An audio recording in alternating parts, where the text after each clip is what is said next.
Hi, everyone. Can you hear me all right? Is that good? Okay.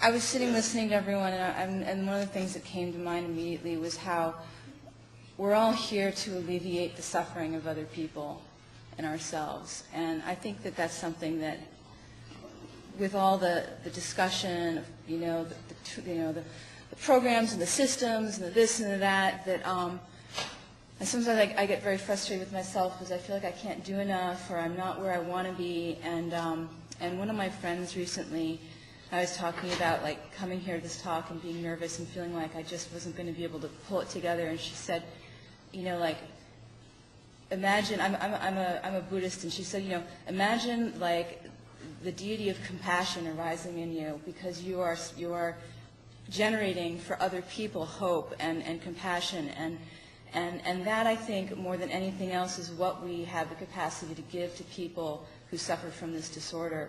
That the techniques that we talk about and the things that we do are all specific in one way or another, but I think that when we start to look at the broader brushstrokes of what this disorder is and how we deal with it, it is suffering and the alleviation of suffering through people caring about each other. And it's ironic that the borderline is actually, it's a disorder of intense interpersonal conflict, and that's what we really need to bridge. And I'm part of some internet communities, and there's this one picture that was posted, and I asked the woman who posted it, could I use it, and she said, well, it's not mine, someone gave it to me, and someone gave it to her. And it's like these images, these sort of subterranean images of what people, because we don't talk very publicly about the experience, those of us who have it, but there are messages that we give each other, and I think this is a really beautiful one to hold on to, because a lot of times people with the disorder cut their arms. This is one of the locuses of self-injury. So I'm going to start out, the conference talk that's listed is a little bit different in the book than what I'm talking about right now, so I want to, I apologize for the discontinuities in it, but pretty much, brief background for me is that I met the criteria for borderline personality disorder probably when I was about 13. My first suicide attempt was when I was 11.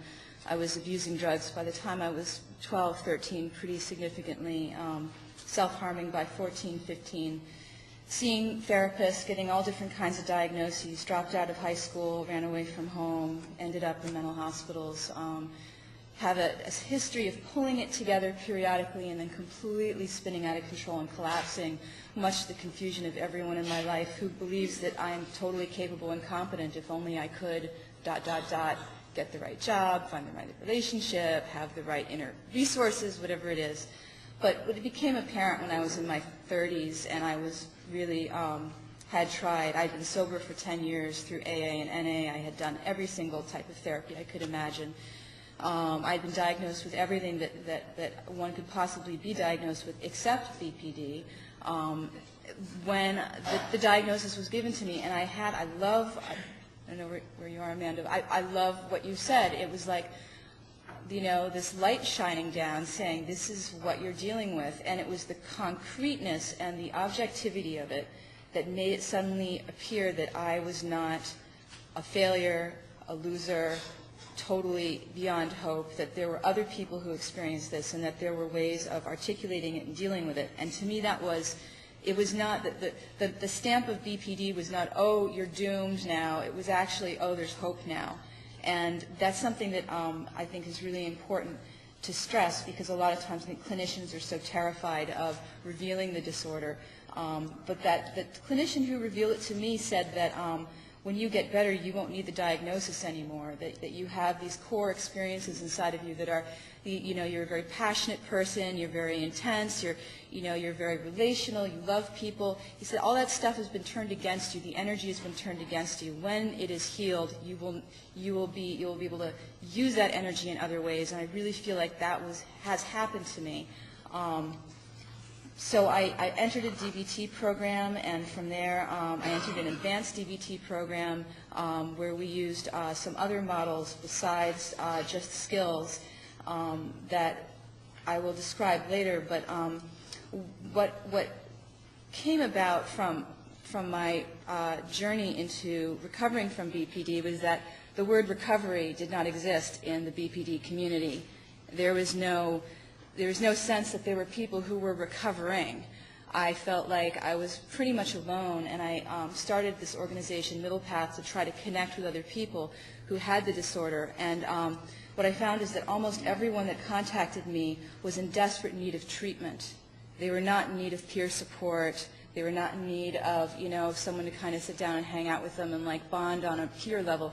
They were dying, and they needed help so badly. And so I really switched my tactics quite quickly from trying to create a peer support community to educating people about the disorder and trying to get what became very apparent as I went through, that individuals with BPD need the help of clinicians and family members. Clinicians need the help of people with BPD. Family members need the help of the clinicians. Everyone needs the help of everyone else. But our treatment system is extremely fragmented, so we don't have the types of community structures in place that can allow people to access and collaborate on the levels that are really necessary to create a recovery model as opposed to a treatment and remission model, which is pretty much what we're at right now. And treatment is highly important, and there's so much work that needs to be done in getting the right treatments to people.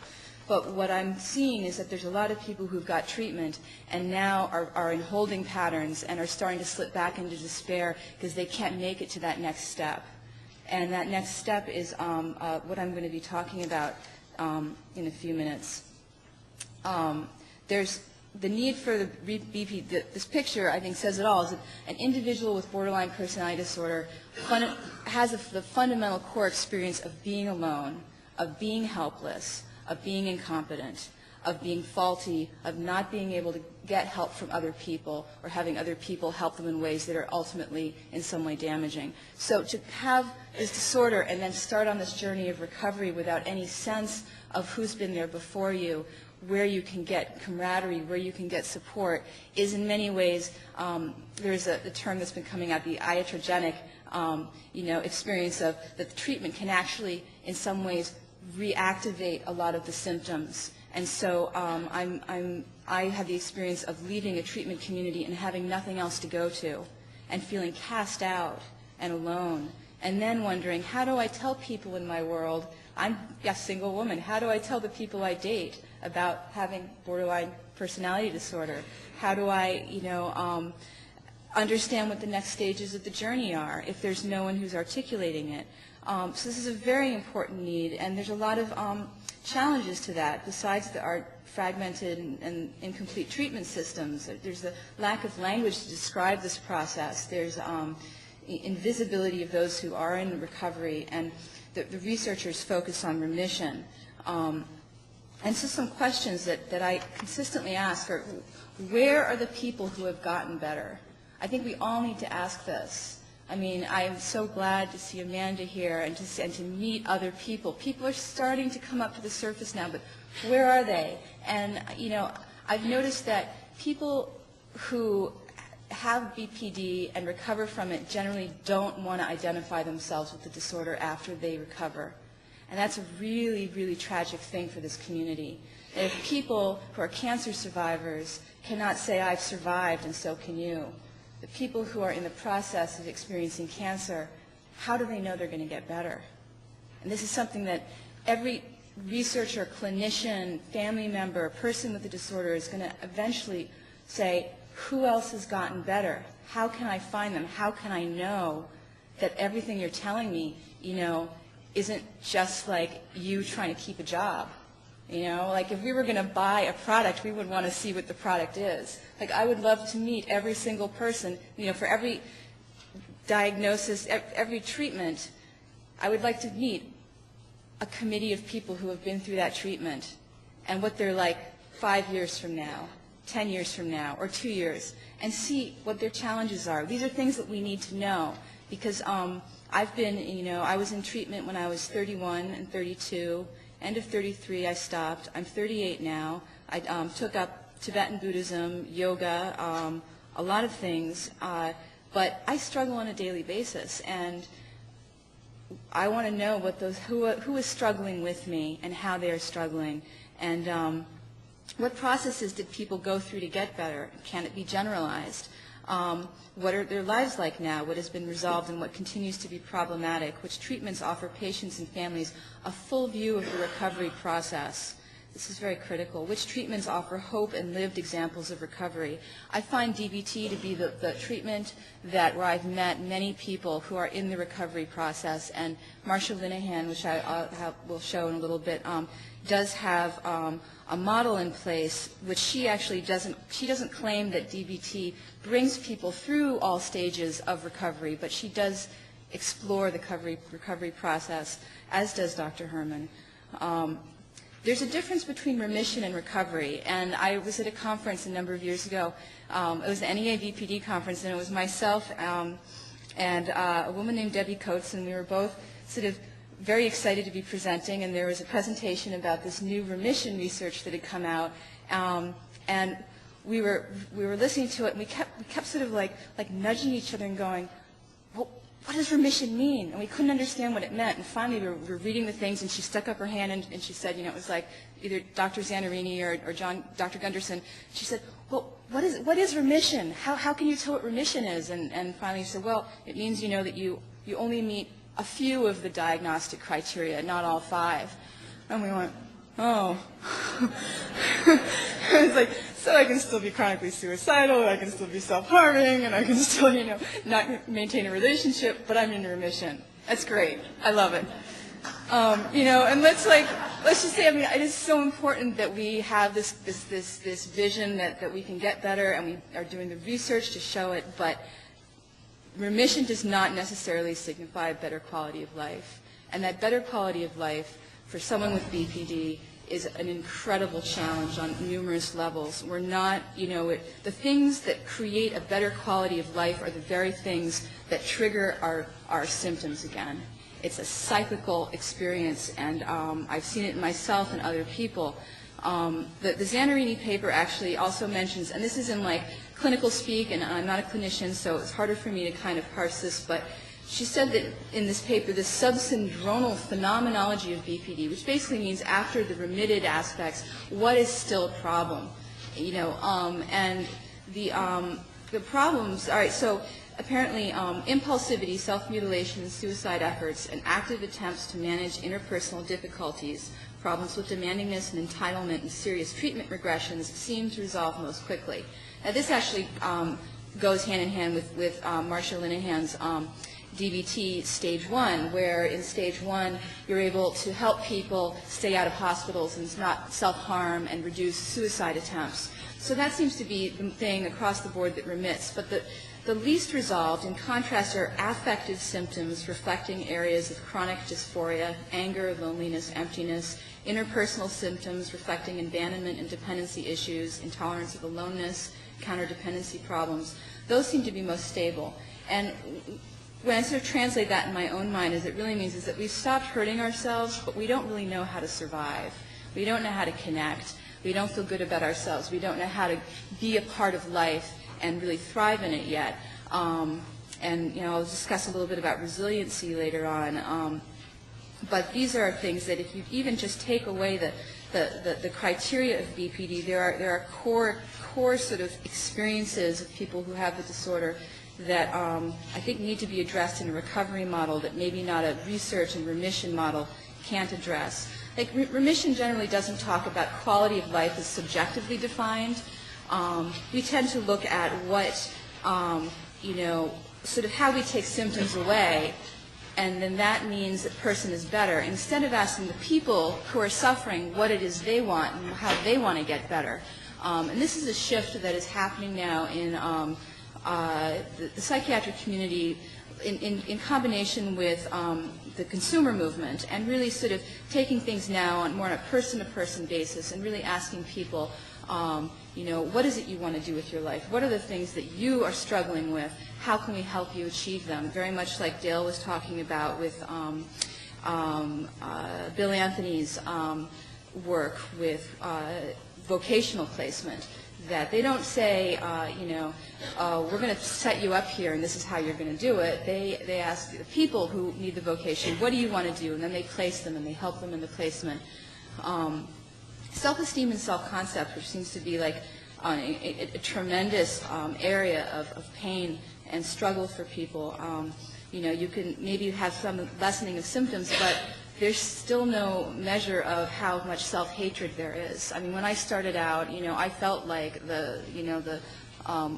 what Dr. Herman was saying, that sort of the vileness and this, being in that just self-loathing to the point where you didn't feel like you could even be touched or touched other people because you'd contaminate them. And, going along and sort of shedding and becoming a new person through the recovery process and having new self-concepts. It's a transformational process that I don't think that our treatments are necessarily yet designed to examine fully, and the research has not yet gotten to that point. Experiences of belonging and community integration, sexual satisfaction.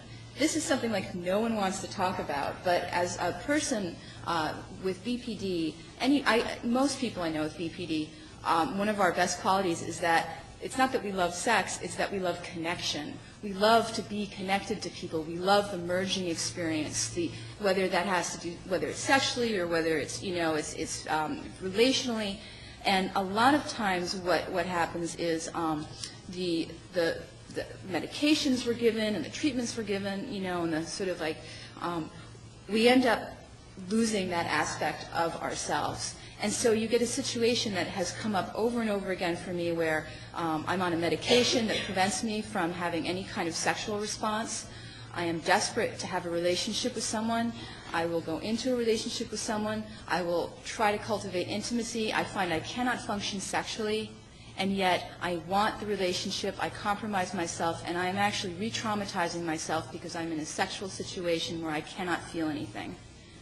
And that's a horrible situation to be in, and it's a situation that I think a lot of people are always told, well, take the medication because it will help you. But what is the quality of life that you live with that medication? And it can happen in a whole range of areas, but I think that for us, those of us who really thrive on being connected to other people, medications that have that sexual side effect should really be considered as possibly causing more harm than good and need to be evaluated. The remission, I'm going to have to start cruising through this because I'm talking so much. I've got a lot to talk about. Fulfillment, sense of purpose and meaning in life, fulfillment of chosen vocational and social roles, and the perception of the world. These are all things that we, as we go into the recovery process, need to start addressing, and being able to examine them and have people understand the processes. Our processes are very important. Remission, as the decrease of symptoms of criteria, is usually research specific among limited domains. There's the research that I've looked at is also often focused on predictors. Like, it turns out that if you're 13 minutes, thank you, that's good. It turns out that if you are wealthy and good looking, you have a better chances of recovering from BPD. Honestly, I mean, this is sort of the remission stuff that they look at. Is it like, okay, well, who can get better? Well, yeah, if people like you and you have money, sure, you're going to get the best treatment. That's kind of a no-brainer. But that's sort of like those are some of the conclusions they've come to, and so it's like recovery. This is something I've been thinking about. Is that I'm calling it the incremental. It's an incremental process of transforming disability into livability. And honestly, I mean, I was completely disabled when I had this disorder, and I'm learning how to live now. Wow.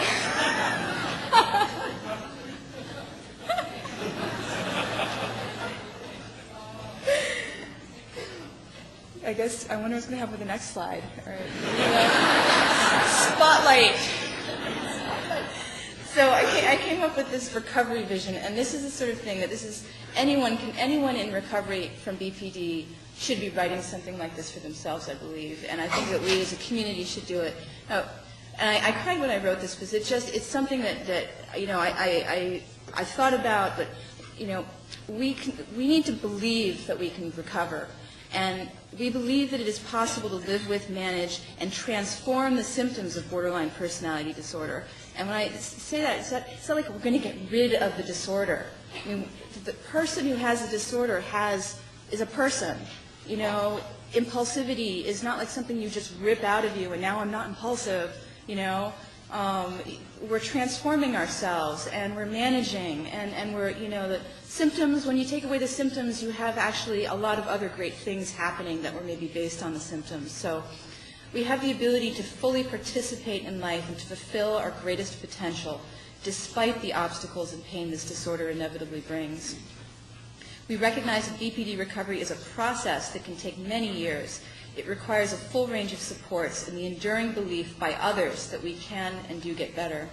We see that our recovery is not linear, that gains are often necessitate losses. Crises and backsliding are opportunities for growth, not failure. And this is the cyclical nature that I'm going to talk a little bit more about is very critical to the recovery process. I just wanted to point out that recovery is sort of a national obsession in many ways, maybe not yet in the BPD community because we're still trying to keep people alive and get them the right treatment, but that the President's New Freedom Commission on Mental Health, which came out a number of years ago, had a number of goals, and one of them was to transform the system into one that was focused on recovery, that services and treatments must be consumer and family-centered.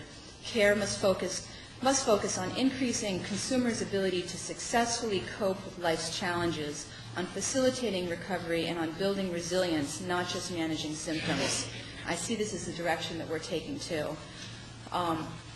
There are some incredibly effective, wonderful treatments for BPD right now, which are listed up here, and each one of them has, in one way or another, I think, a role in the recovery process.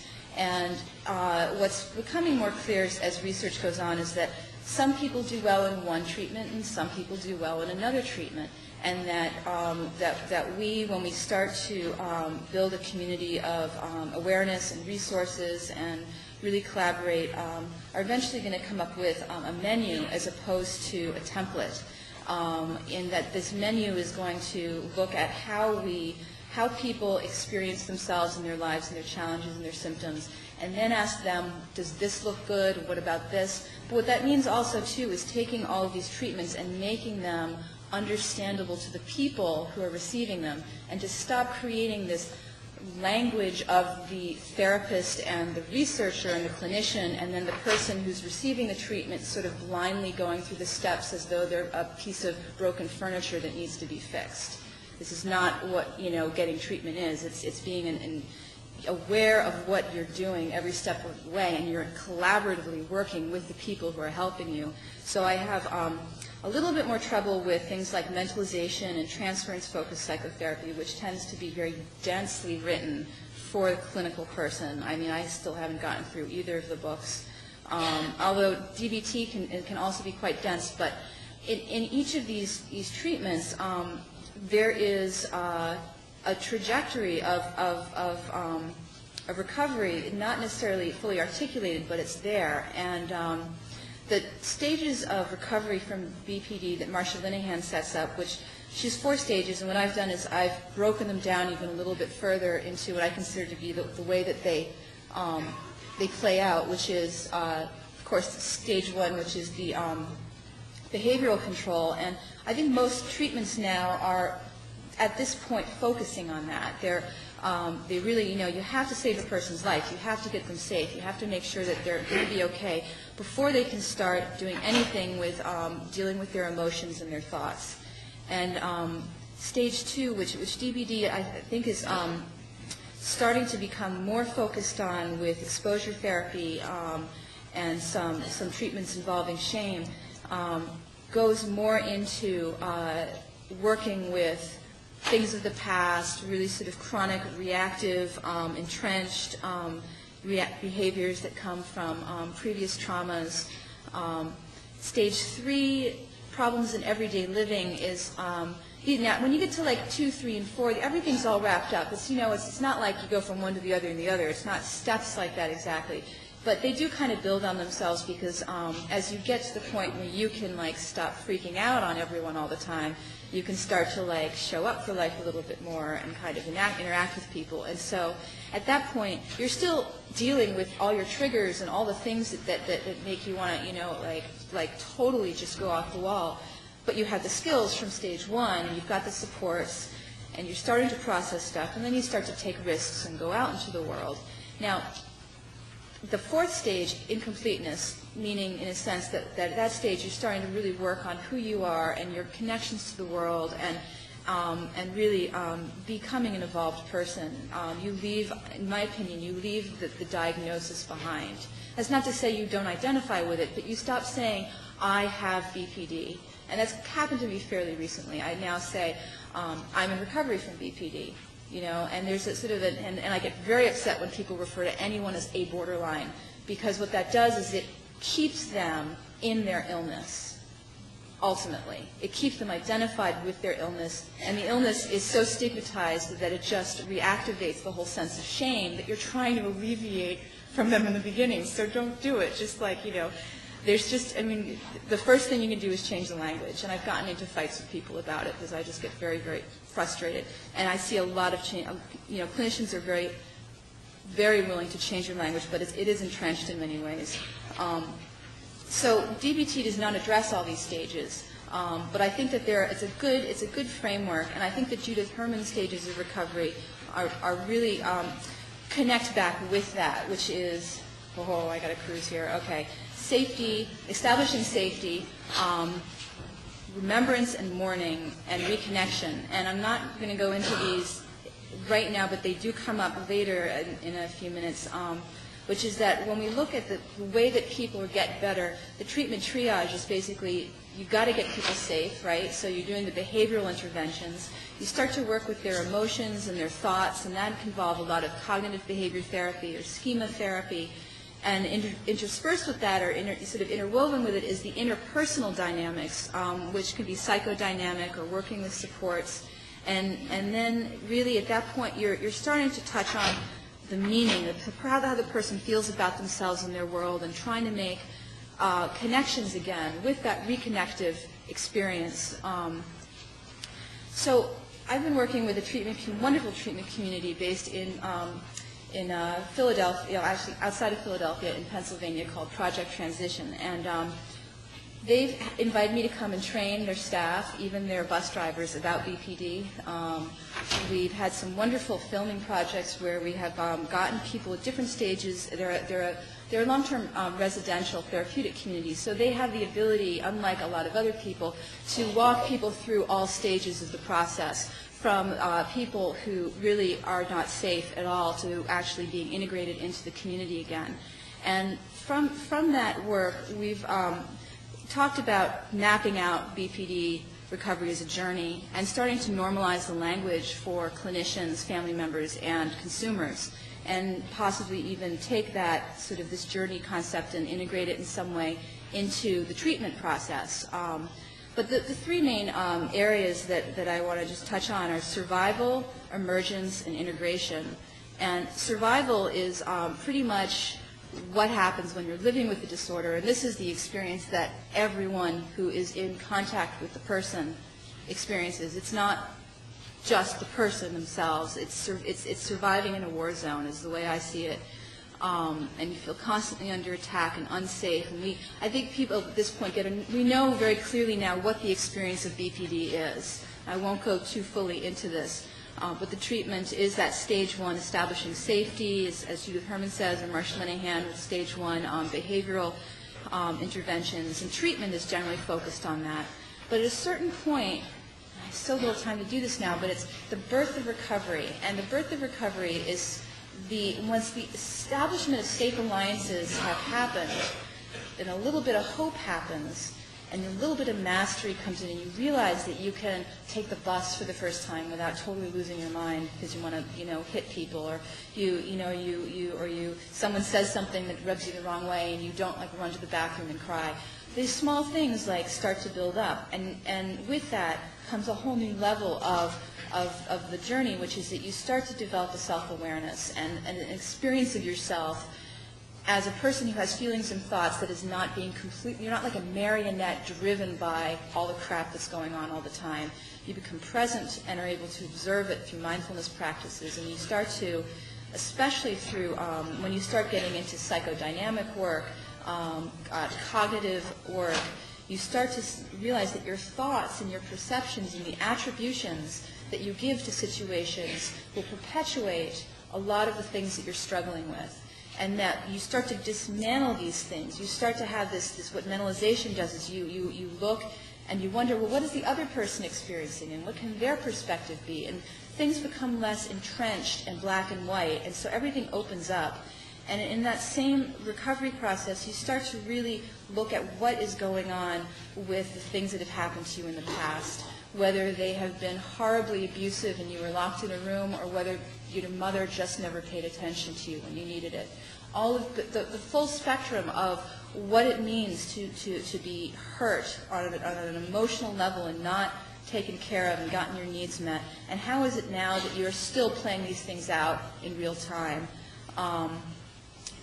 So the core schemas that I think are just really important, that I think I am endangered, I am like a small child, I am uncared for, the world is dangerous and malevolent, I am powerless and vulnerable, I am inherently unacceptable.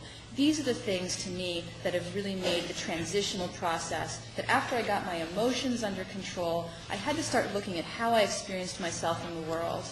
And these things can be, they're so automatic, but they prevent me from interacting and doing things in the world in a way that is effective, and building relationships with people and feeling good about myself. And the work with Project Transition has really, one of the things that happened in our filming was that we talked about a quote from Dr. Crabtree.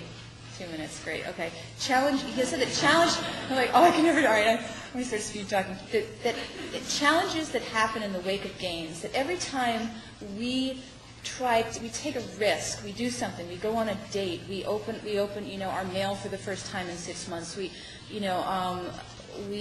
consider something different than sort of the, being in that mire of I can't do anything, I'm worthless, I'm helpless, puts us on this little, the video game with Donkey Kong is you have to go up to the next level and you have a whole other set of barrels dropping on you. And you're like, suddenly there's like this other thing coming, and you just mastered like breathing, and now suddenly, this whole other thing is happening and you have to go to that next level, and it's like you're at the beginning again. It feels that way. And that's where the real sort of bottoming out happens with a lot of people, is you are re-triggered. I mean, I feel like I'm re-traumatized all the time. It's just like everything just falls apart again. And people are like, what happened? You were so together. What happened? Well, the problem is it's not that I'm not better anymore. It's that my process of recovery is not a linear process, and it really needs to be understood. The emergence cycle involves this constantly, going back, and in terms of exposure therapy, you're going back into a situation that you couldn't deal with before.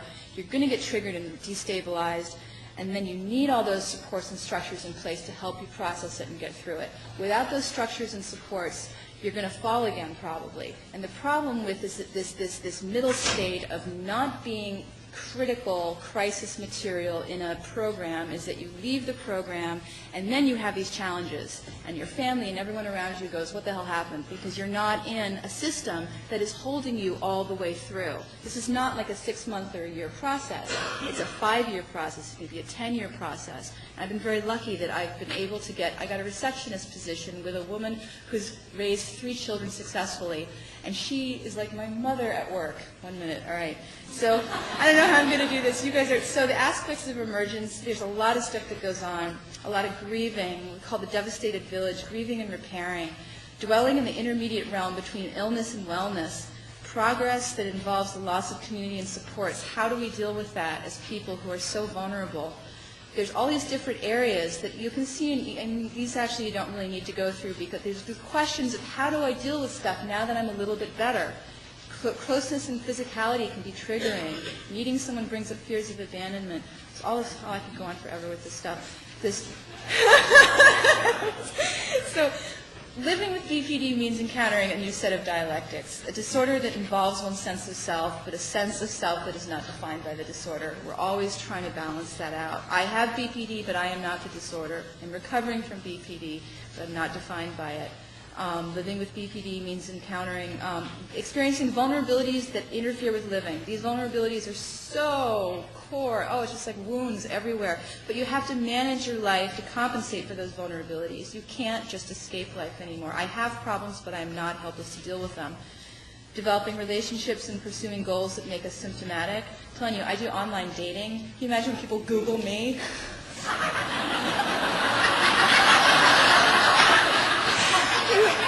The groundwork that I have to set up before that is just unbelievable. I start off with like, I live at a Buddhist Tibetan community center, then I'm like, I've had some issues. I start off with, I've been sober 17 years, and they're like, oh, that's good. And then I introduce the borderline stuff. Positive and negative characteristics of BPD are two sides of the same coin. And this is just, every single aspect that we experience has a positive side to it. And as we move now from this, deficits, medical, symptom model to a strength-based model, we're really starting to look at, with resilience, how we build this stuff in place. Recognizing the good stuff about ourselves is critical. And integration, which is, ongoing, means living in the village. We are becoming part of the community. And you can, this is in your book now, supports for integration. I'm not going to go through this, but what I really want to do is I just want to show you the faces of people.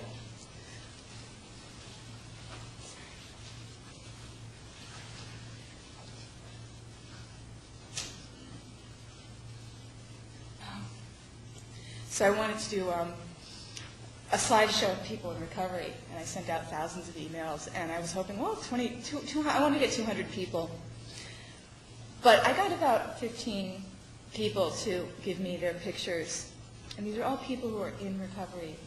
They're all people who are living their lives, going to school, having relationships, performing. Doug Ferrari is a comedian. Gailey runs a blog.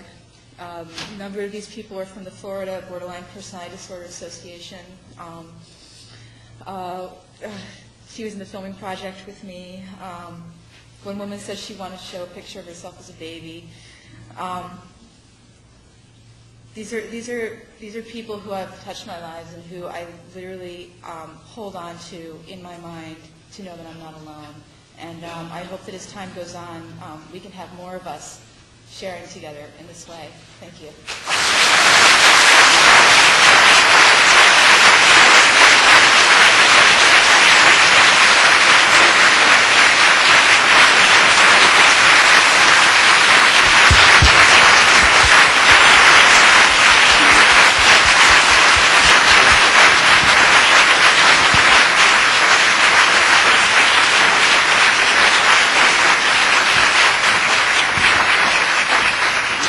I'm sure there are many questions that people may have for Kira. What I'd like to do is take 3 before we break for lunch. And what I'm going to point out, though, Kira will be in the panel at the end of the day. There will be an opportunity for her to answer questions. Write down all your questions, and we will make sure that she gets at least some of those, that she answers some of those at that point. But I know people have a long morning. I'm sure people must be ready for lunch. Our next thing is to break for lunch and come back promptly. As people have any questions coming in, I will take, let's say, 3.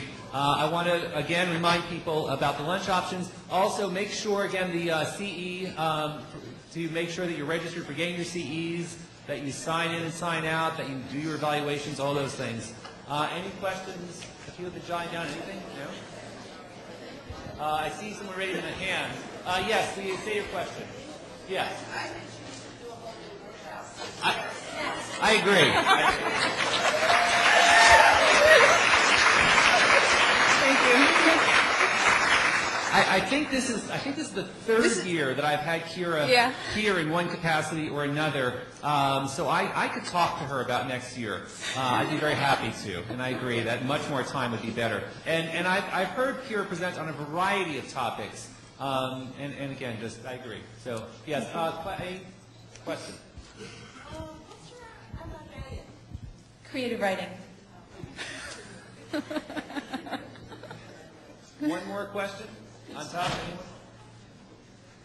Oh, yes, please.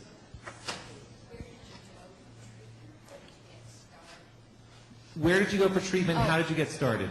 Yeah, I started out at McLean Hospital when I was 17, and I was actually, interestingly, given the BPD diagnosis, but was not informed of it. At that point, this was in the 80s. There was a practice of non-disclosure, and there was no information given to me, and there was no follow-up treatment, pretty much, other than it was just talk therapy at that point.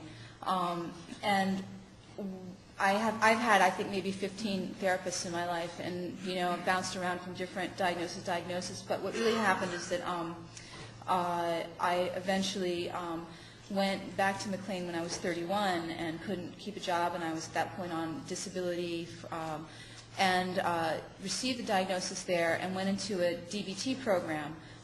But what happened was that, and this is very typical, I think, of what happens in people trying to seek treatment, is that because of the fragmented nature of the system, and with insurance, and also the lack of education and training for people with BPD, I had a drug and alcohol counselor at a place called Caspar in Boston that had seen me for 3 years, who absolutely said, "You do not have BPD. That is the last thing." She was like totally against it. She advised me not to go into this dialectical behavior therapy program. I had a psychopharmacologist who was certain I was bipolar and was putting me on different medications that were totally messing with my brain. And the DBT program itself was very difficult because it only met once a week, and there was no other outside supports or structures. And it was really, I ended up at the Cambridge Hospital, which actually Dr. Herman is a part of, and I was on Mass Health at that point, which ironically became the best insurance I'd ever had, because finally I got a medical doctor, I got a therapist, and I got a treatment team, including a DBT group with a group leader that all communicated with each other. It was incredible, and I swear to God, it was that pulling together of all the people who knew what I was going through. And then I was there for almost 2 years doing outpatient treatment, and that really made the critical difference for me, as far as I can tell. However, what's interesting is I didn't receive any education about borderline personality disorder. All of the treatment was separated from the diagnosis. So some DBT programs will actually do psychoeducation about the disorder, but in this program there was none. So I actually got into some weird situations where I started doing advocacy work about BPD, and other people saying, well, we're not really convinced that this is a diagnosis that is valid. And so it was a really interesting combination of I had to tolerate a lot of tension within the treatment community, that I was starting to embrace a diagnosis that was still so stigmatized. And in fact, my therapist, who I've had now for 7 years, who's trained in cognitive behavior therapy and who was originally at the center with me, he was training in DBT. We sort of went off together and have stayed together. He's really refused to diagnose me as BPD all along. And not that he doesn't understand it, but he is so adamant that I am more than that. And this is a really interesting tension that I think that we experience with this disorder, is that the stigma and the difficulties with labeling someone this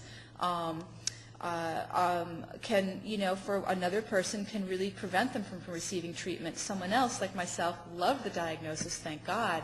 But then I had a therapist who was so enlightened that he didn't want to impose it on me, So but it really made a huge difference. Okay, thank you so much, Kira. Thank you. We're going to go ahead and stop.